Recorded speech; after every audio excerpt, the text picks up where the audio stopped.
excited to be back in here today. We had a great day yesterday. Energy level was incredible. Guys flying around. It's a very crisp practice. Anticipate that today as we put the final plan in together. But overall, these guys are just focusing on just getting better every day. Any decision on quarterback yet? No, not right now. I mean, we're giving, guys are kind of going through going through reps like we've been doing the last several weeks. So that's kind of where we're at with it. Who you got for offensive captain for this one? Have you decided yet? Yeah, Ty Clary. Yeah, we came back with Ty. How's KJ been looking when he's in with the Yeah, we've rotated those guys around, and with John Steven getting ones, and KJ was in there yesterday as well, getting some reps, as he has the last several weeks, doing a good job, really good job, just trying to make sure that we just keep him developing and on track to when we do decide to play him. So do you have a package for him if you were to put him? Yeah, he's got some things that he's focused on that we can do with him, and that he feels comfortable with, and so yes. I know that you talked about this in your teleconference, but Chase Hayden and the decision to redshirt him this year, what can you expand a little bit on that? Yeah, we just coming after 4 games and where our running back situation was with Rakeem playing so well and Devois playing really well. Barring any major injuries, we felt like that, and we were both in agreement that see if we couldn't do that and get through the season. We're not through there yet, but that's our plans right now. What was Chase's attitude towards incredible. Yeah, he was great with it. You had no penalties in that Alabama game. Do you recall having that before? And I mean, I know there were some negatives in the game, but that was a good one. Yeah, no, I don't ever recall going through a game without any penalties. I mean, that was a shocker.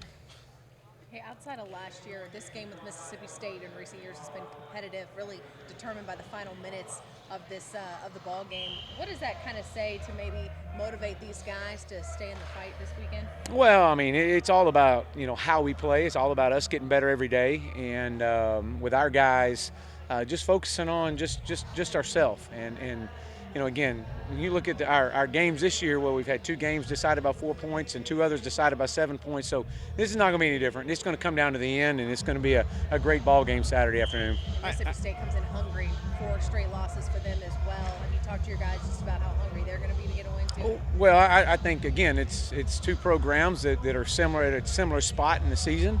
Our guys are going to be ready. Our guys are going to be excited to play.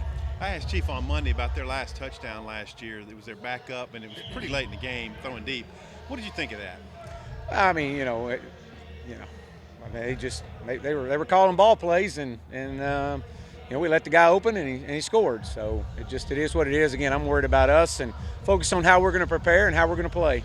With Nick, is there any concern that it's maybe gotten mental with him a little bit because he was throwing the ball so well early and just hadn't played well the last few games? Well, we as coaches, we got to do a great job of making sure the decisions that he's making, he's comfortable with, and we were very, we limited a lot last week, and to try to keep that going, and some of those, he had pressure in his face and couldn't follow through on some of the throws, but at the end of the day, we got to protect the football, and that's what this whole thing's about, but to be able to do things that he feels extremely comfortable and confident in doing. Coach, I heard Hudson Clark broke his hand and had surgery on that. Any other guys that are out for the season that we might not know about? Not that I know of right off the top of my head. He did. It was last Friday. So. How's Amonte Spotted? Doing well. Doing really well. A young man that we'd like to get in at some point to get him some reps over the next several weeks and see when that opportunity presents itself. Guy that's very electric with the ball in his hands, and just again a lot like some of our younger guys. They just slowly are learning the system and learning what we're asking of them, and they got some really good players ahead of them, and so they just got to wait their turn and be ready when that opportunity happens. Is that a similar situation for Hudson Henry? Yeah, absolutely, and we anticipate playing Hudson this week. I think he's really been developing and coming along really well for us, and so we're excited about seeing him on the field a little bit this week. Coach, hotseat.com has Joe Moorhead #1 and you #2. What are your thoughts about that? Well, you can't control what other people say, and that's the least of my worries. My worries are making sure that this football team continues to get better every day. How important is it for Burks and Knox, your playmakers, to get the ball out in space, which they weren't able to do much last week? Yeah, we've got to be able to utilize our playmakers out in space. I mean, that's part of our game planning. Is